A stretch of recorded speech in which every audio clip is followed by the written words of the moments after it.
Se não bastasse a bajulação, que é uma armadilha para desarmar a vida da gente e nos deixar completamente desprotegido para aquilo que é a verdadeira armadilha, vem a questão da ética falsa. Daí a resposta de Jesus mostra a verdadeira ética. Dai a César o que é de César e dai a Deus o que é de Deus. É engraçado porque muitas pessoas não entendem esse texto. Muitas pessoas discutem a questão do imposto, de algumas coisas nesse sentido, e não percebem a complexidade desta resposta, tanto da pergunta quanto da resposta. Ela vem muito mais do que uma simples discordância ou uma simples realidade do que a gente vê sobre o que é justo pagar ou não pagar imposto, essa coisa toda.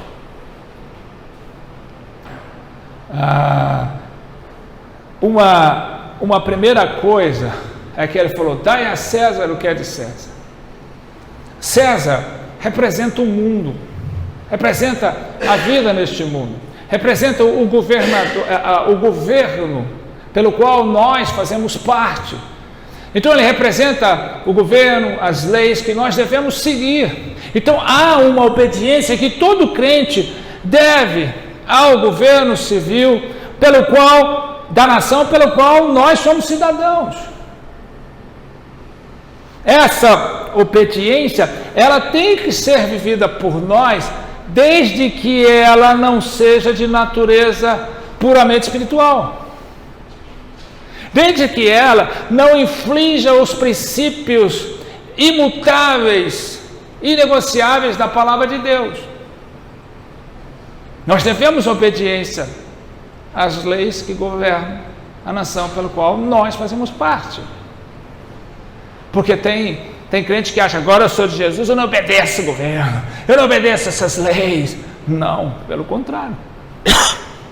Por exemplo, eu, para ministrar no casamento religioso civil, porque a gente faz os dois, você, por exemplo, não pode casar alguém fazendo uma cerimônia religiosa se essa pessoa não tem o casamento civil. Não é porque estamos dando mais importância ao civil do que a Deus, mas é porque, por obediência a Deus, nós não infringimos as leis que regem a nação pela qual nós vivemos. Então, isso é dar a César o que é de César, ou seja, obedecer às leis, ao governo da nação pelo qual nós vivemos, desde que elas não inflijam os princípios inegociáveis de Deus. Agora, e ele vem e diz: e dai a Deus o que é de Deus. Também há uma obediência que todo crente deve à palavra, a Deus e a sua palavra, em todas as questões que sejam puramente espirituais. Então a minha obediência irrestrita é a Deus. Ela não inflige, ela não diz que eu tenho que desprezar, melhor dizendo, as leis dos homens, mas que ela é minha obediência irrestrita. Então, por exemplo, se a lei dos homens disser que agora tem que ser assim, e isso for contra os princípios, então eu obedeço os princípios. Então, por exemplo, pagar, vender, comprar, seguir as leis dos homens, faça aquilo que tem que ser feito. Agora, se me pedirem que eu aceite ou faça alguma coisa que não seja compatível à palavra de Deus, aí não.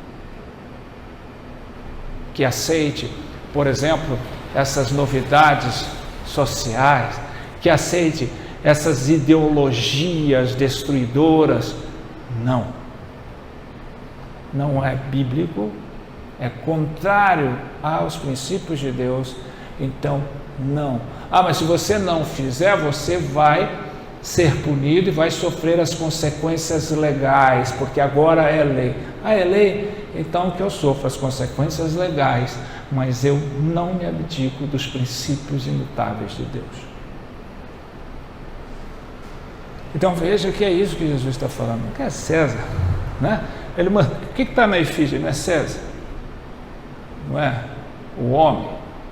Não é o governo deste mundo? Não é isso que é. Agora, a Deus você dá o que é de Deus. É isso que ele está falando. É engraçado porque muita gente começa a tentar nos dissuadir dos princípios que regem, a obediência que rege a Deus. Ah, mas e aí? Não pode ser assim? O que você acha? Não devia aceitar isso, não devia fazer dessa forma, mas Deus não é amor, Jesus não ama todos, e vem com aquela balela toda, e você começa a se adequar. Tem gente que acha que a Bíblia agora deve se adequar ao modelo social, ao modernismo. Não! A Bíblia tem 2.000 anos, mais de 2.000 anos escritas, e ninguém mudou uma vírgula dela. Ela é infalível, inerrante, a nossa regra de fé e prática. Não é ela que tem que se adequar a nós, é nós que nos adequamos a ela. Não é ela que tem que entrar em nós, é nós que temos que entrar nela. Então essa coisa de redefinir, isso é uma balela, é uma heresia. Então todas as vezes que as pessoas chegam com suas éticas, e eu lembro que há muitos anos atrás, numa dessas entregas de carteirinhas da OAB, tinha sempre o culto, e aí me chamaram para fazer um culto no final. O presidente da OAB aqui me chamou, eu fui. Então depois todo mundo fez os seus discursos, os discursos estavam sempre pautados na temática da ética. Hoje se formam muito mais advogados do que se formavam antes, e são tantos os formandos, e nós devemos ser éticos com a nossa profissão, com a nossa carreira, e tarará, e tarará, e tarará. Quando passaram para mim no término, eu disse algo que eu aprendi. Eu disse, olha, ninguém pode ser ético com o mundo de Deus antes de ser íntimo com o Deus do mundo. Este mundo, apesar de todas as coisas, ele é de Deus. Deus não deu ele para ninguém. Deus não o abandonou. Deus não só criou todas as coisas, ele sustenta todas as coisas. Ainda que muitos ainda não entendam. Agora, você não pode ser ético com este mundo, de fato, uma ética verdadeira, se você não tiver intimidade com Deus. Então, aquele que tem intimidade com Deus, ele entende a ética real, verdadeira, que deve ter com o mundo. Ele não é surpreendido por essas chamadinhas de éticas de pessoas que jogam uma coisa, mas fazem outra. A ética do mundo, por exemplo, né? Lembra daquela história do cara que saiu com a mulher e foi comprar frango e aí percebeu que ele levou foi a caixa de dinheiro, voltou para devolver, todo mundo queria exaltá-lo, pôr no jornal, porque essa honestidade precisava ser reconhecida, o mundo precisava dessa ética de honestidade, um mundo que cada dia é menos honesto. E o cara falou, não quero aparecer em jornal, e eles insistindo, aí ele bateu a mão e falou, eu não quero no jornal porque eu tenho esposa. Ou seja, ele estava com uma mulher que não era sua esposa. Então muitas vezes o mundo exalta o cara que é honesto, que devolve um dinheiro, que é uma formação educacional, eu não pego o que não é meu, mas esquece de exaltar a integridade do caráter da pessoa. Aquela pessoa foi honesta para devolver o dinheiro, mas não tinha caráter para ficar com a sua esposa e ser fiel à sua esposa, foi isso aqui o outro. E assim são um monte de gente que diz ética de um lado e não tem caráter do outro. não tem integridade na sua vida, mas gosta de formular ética, de falar romanticamente, filosoficamente, todo mundo fala, nossa, que coisa linda, é mesmo, né? Você vê nos jornais, você vê até nos comentários esportivos, os caras falam, por que a vida tem que ser assim, por que as pessoas têm que ser mais amorosas, por que o mundo precisa... Todo mundo fica, cara, que lindo que você está falando, você fala bonito demais, mas a integridade daqui não existe. Você segue um artista que canta bem, que fala bem, que defende bandeiras sociais bem, mas o cara está lá na quarta, na quinta mulher, o cara bebe, fuma, se droga, e você continua exaltando ele. Então, nós muitas vezes nos encantamos com essa falsa ética, aquela que o cara sabe ali, coisinhas aqui, coisinhas esporádicas aqui, mas não tem uma vida íntegra, porque honestidade é uma questão de formação, integridade, mas a integridade é uma questão de caráter. E a integridade não se relaciona só à fidelidade, não a fidelidade interpessoal, de um para o outro. Eu não te traio, no sentido de uma saída extraconjugal. Mas a infidelidade também é eu não te tratar como devo, eu não fazer o que devo, eu não ser o que devo ser. Isso é infidelidade. É eu não cumprir os meus votos que eu fiz. Isso é infidelidade. Então, é claro que isso não é populismo.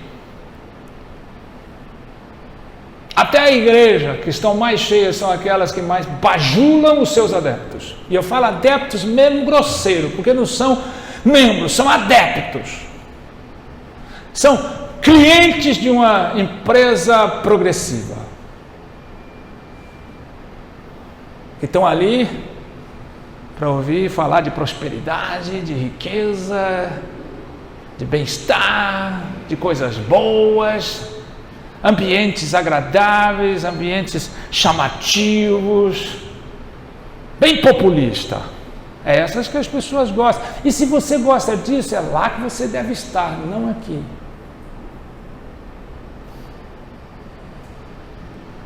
Porque aqui você vai ser exortado e não exaltado.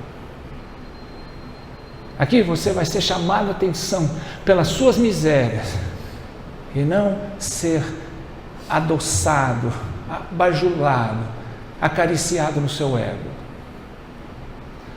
Aqui você vai entender, como a palavra de Deus diz, tudo aquilo que fizemos de bom ainda é insuficiente.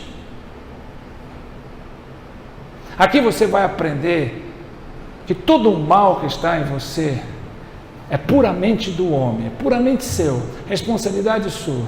E todo o bem que estiver em você, se é que tem, é de Deus, vem de Deus. Então todo o mal que você pratica vem de você mesmo. E todo o bem que você pratica, quando você pratica, se pratica, vem de Deus.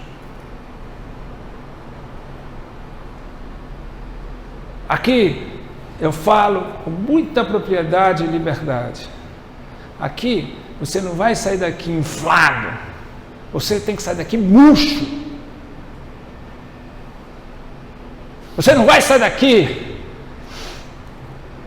cabeça erguida, você vai sair daqui de cabeça baixa, reconhecendo a sua pequenez, a sua imundície, os seus pecados, reconhecendo que você está dando mais para o mundo do que para Deus.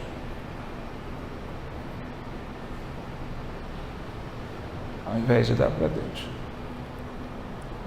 Peça sabedoria a Deus para te proteger da bajulação e da ética falsa. Peça sabedoria a Deus. Peça força a Deus. Não se engane, não se ilude. Você, na maioria das vezes, ama uma bajulação e uma adulação. Você não está imune à desaprovação do mundo, muito menos à bajulação dele, que é muito mais perigosa. Pare de se encantar com a doce palavra dos bajuladores e aproveite as amargas palavras daqueles que são verdadeiros. Lembre-se de que são as coisas doces que mais adoecem do que as amargas. Proteja não só a sua mente, proteja o seu coração. Proteja-se dessa falsa exaltação que você se encarrega. Faça um autoexame, proteja-se dessa necessidade incessante, extravasante e extravagante de se colocar nas redes sociais e de se abrir nas redes sociais. Se eu tiver que elogiar a minha mulher, e eu tenho todos os motivos para fazê-lo, com palavras ou sem palavras, eu o faço em particular, porque se eu fizer em público, eu estou querendo não que ela seja elogiada, mas que os outros reconheçam o tanto que eu a elogio. Para com essa de mentir para si mesmo. Mas pastor, é tão inocente, é tão bonito, eu estou fazendo, não é essa a intenção que eu estou fazendo. Bom, de boa intenção o inferno está cheio, assim que eles dizem. Você pode às vezes não perceber. Eu não estou dizendo de você fazer uma ou outra vez, estou dizendo dessa incessante hábito, mania de se expor tudo que você acontece com você para que todo mundo veja.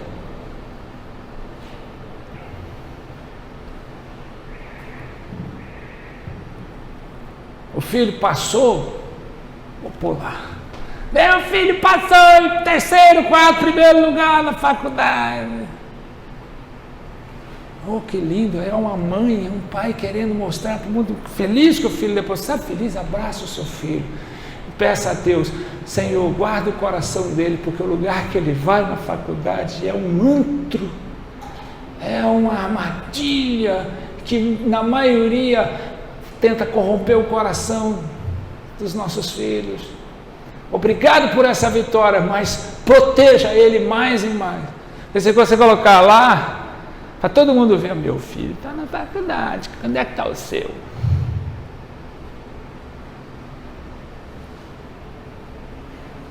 Vaidade, vaidade, vaidade, tudo é vaidade.